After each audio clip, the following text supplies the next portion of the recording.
It's pretty amazing how fast AI is just getting into, well, everything, isn't it? It really is. And now it seems like it's even coming for something as core as, writing code. Yeah. And what's really interesting here isn't just that AI is involved, but the sheer speed it's moving from, like, theory to actual tools developers might use every day. Exactly. Which brings us nicely to our deep dive today. We've seen some pretty interesting reports coming out. Hmm. Specifically, the Economic Times and Bloomberg have pieces on a potential team up between Apple and the AI company Anthropic. Right, Anthropic.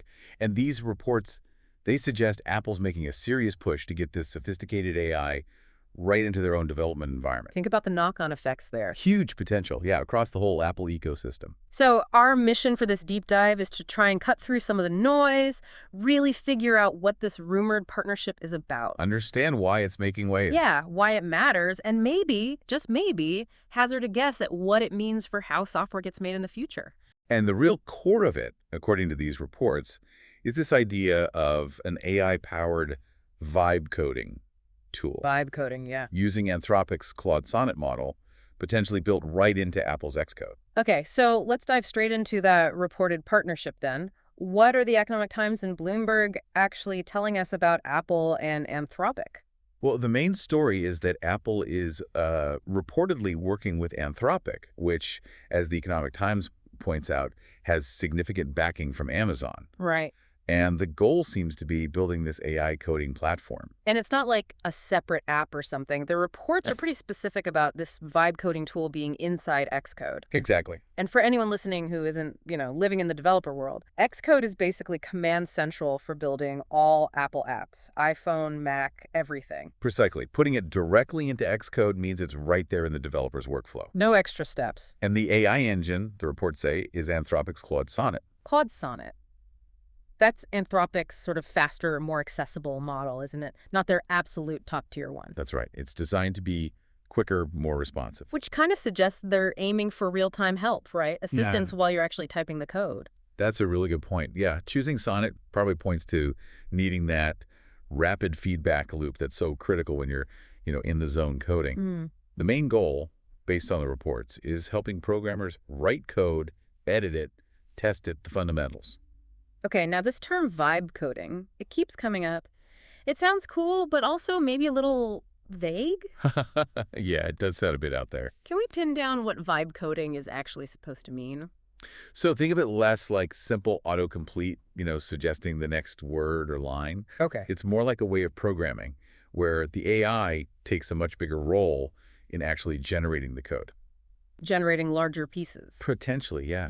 Maybe larger, more complex blocks based on the programmer's overall goal, their intention, or, well, as the name says, their vibe. It's definitely a step beyond just finishing your sentences for you. Right. Okay. That's where it gets really interesting for me.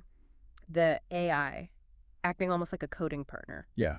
Like, it anticipates what you need. And generates pretty significant stuff. That feels like a real shift in how people and machines build software together. It really does. And the fact that this concept is gaining traction, in the AI world, it suggests there's a growing belief that AI can actually understand and meaningfully contribute to complex things like software development. Now, both reports mention Apple's initial plan is to use this vibe coding thing internally first. Why is that important? Well, rolling it out internally first gives Apple a huge advantage. Oh, so? They get to test it like crazy in their own very demanding environment, get direct feedback from their own engineers. Okay. Iron out the kinks. Exactly. Fine-tune it before potentially releasing it to the public. It's a pretty sensible approach, actually. Especially for something that messes with the core way their software gets built. Definitely. You wouldn't want to unleash something half-baked on millions of developers. Speaking of things Apple planned, they did announce something before, didn't they? Swift Assist? That's right, yeah. Swift Assist was another AI coding tool also meant for Xcode. Targeted for 2024. Yep, but as the reports note, it never actually shipped to developers. And the reason reported for that delay is pretty telling, isn't it? It is. Apparently, Apple's own engineers had worries. Worries about what? Slowdowns? Concerns that it might actually slow down app development, which is kind of the opposite of what you want from an assistant tool. Yeah, that's not ideal. It really highlights a key challenge, doesn't it? AI integration needs to be smooth. Absolutely. You have this promise of making things faster, more productive, but there are real worries about performance hits or just making the developer's life more complicated. Right. So Apple, trying again now with Anthropic, suggests maybe they haven't given up on the idea. Just looking for a better way, a different AI. Perhaps a more effective approach or, yeah, maybe more capable AI model underneath it all. It shows how tricky it is to build an AI coding tool that's genuinely helpful. It's not just about spitting out code. No, it has to be efficient code, reliable code, code that doesn't cause new problems. Okay, let's zoom out for a second. This Apple Anthropic news, it's not happening in isolation, is it? The reports kind of place it in a bigger context. Oh, absolutely not. As the Economic Times notes, these AI-powered coding assistants, they're getting really popular across the whole tech industry. Seeing a lot of activity. A ton of activity. It shows how much potential people think AI has to just reshape how software gets made. And there was that other piece of news, quite eye-opening. OpenAI, the ChatGPT folks, apparently they were thinking about buying an AI coding tool called Windsurf. Yeah, Bloomberg reported that, and the potential price tag was staggering. Like $3 billion or something. Around that figure, yeah. Which just tells you how much value the big players are putting on these technologies. Wow. It really signals this intense belief that AI is going to be fundamental to development going forward. No question.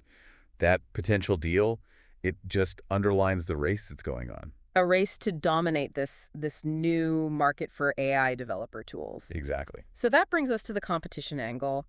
It feels like every tech giant is scrambling for a lead in generative AI. Where does this Apple Anthropic rumor fit in? Well, if you connect the dots, this reported partnership seems like a clear strategic move by Apple. Part of their bigger AI play. Definitely. It fits right into their broader push to compete in this really fast-moving Gen AI space.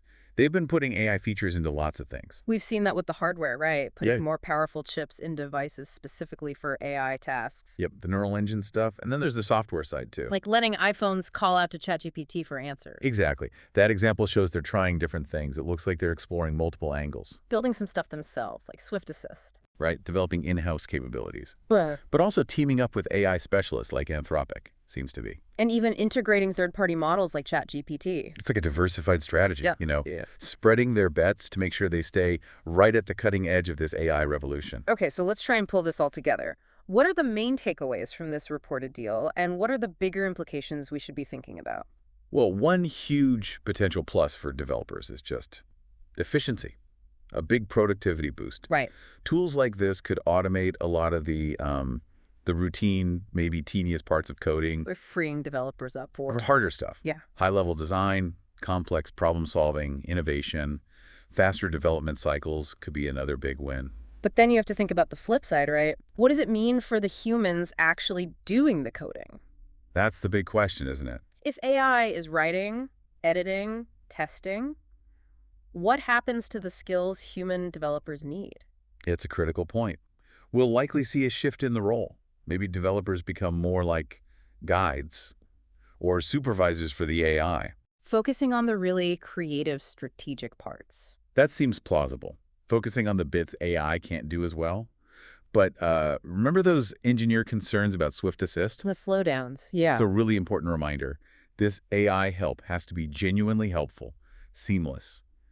It can't get in the way. Needs to add real value, not friction. Precisely. And this trend of big tech partnering with or buying AI specialists, that seems like a clear signal too, doesn't it? Oh, definitely. It shows that just doing AI development purely in-house might not be enough anymore. It feels too complex, moving too fast. I think so. Strategic partnerships, combining specialized knowledge and resources, they seem increasingly vital to keep pace. Okay, so let's recap this deep dive. We've looked at the reports suggesting Apple might be partnering with Anthropic. Right, to build this vibe coding tool using Claude Sonnet. Initially for internal use inside Xcode. We also touched on Apple's earlier attempt, Swift Assist, and why that maybe didn't launch. And we placed it in the wider context, the rise of AI coding assistants generally, and the fierce competition in the AI space driving these moves. That OpenAI Windsurf story really highlights the stakes. Absolutely. And it's worth repeating, this is all based on reports right now. Good point. No official confirmation from Apple or Anthropic yet. But still, the details emerging give us a really fascinating peek into where software development might be heading. Definitely. And maybe that leads to a final thought for you, our listener, to chew on. Mm-hmm. As AI gets better and better at actually generating code, what does that really mean for creativity in coding, for problem solving? Was it free people up? Does it empower developers to aim higher, tackle bigger challenges? Or does it fundamentally change what it means to create software? Altering that balance, between human smarts and artificial intelligence in this field that just keeps changing. It's a huge question. One will definitely be watching unfold.